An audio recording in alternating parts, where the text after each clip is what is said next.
They have to, because in Canada we have two official language, French and English. In France they have only one, it's French. Here it's both. So if you look everywhere, it's gonna be right in French and English, or in English and French. When we cross to Quebec, you'll see that in Quebec everything is written in French only. This is something that French people are very impressed with, because they don't do that in their country. They're French, but they will have, for example, they will have the panel stop on the corner of the street. In Quebec, you'll see it's written arrêt.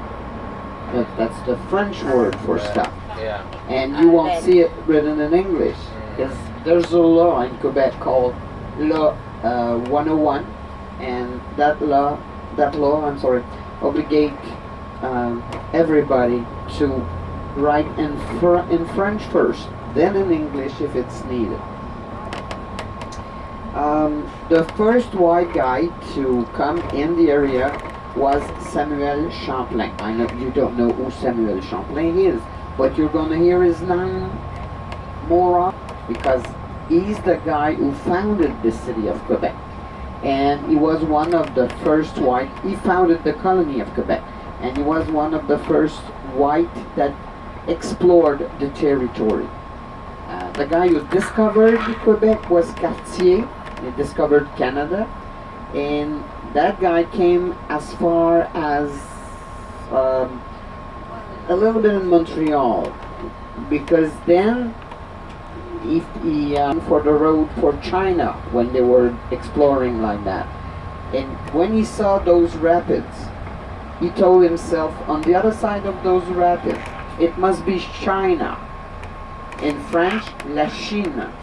So the city on the other side of the rapids in Quebec is called La Chine.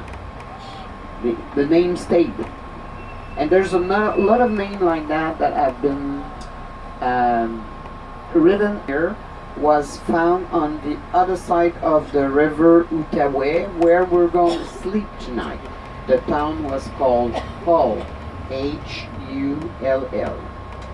It was a town that was founded for the wood. They were cutting the wood, let it float on the water, and then push it until it goes to Montreal by the current. And then in Montreal it was put on boats and sent to France at first, and then to England after.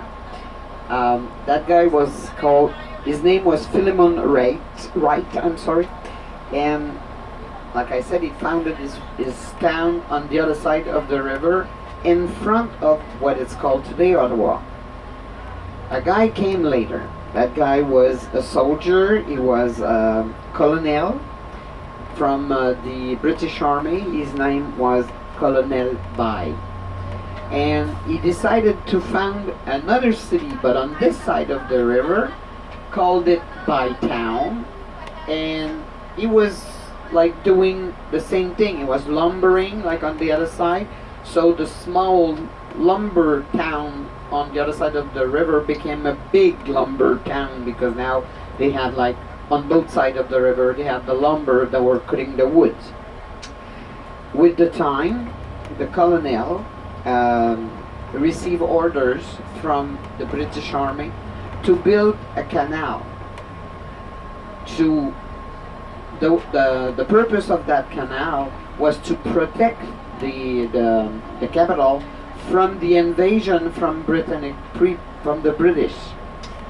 So that canal started in Kingston. Remember, I showed you a bridge, and I say we can lift that bridge and let the boat pass there.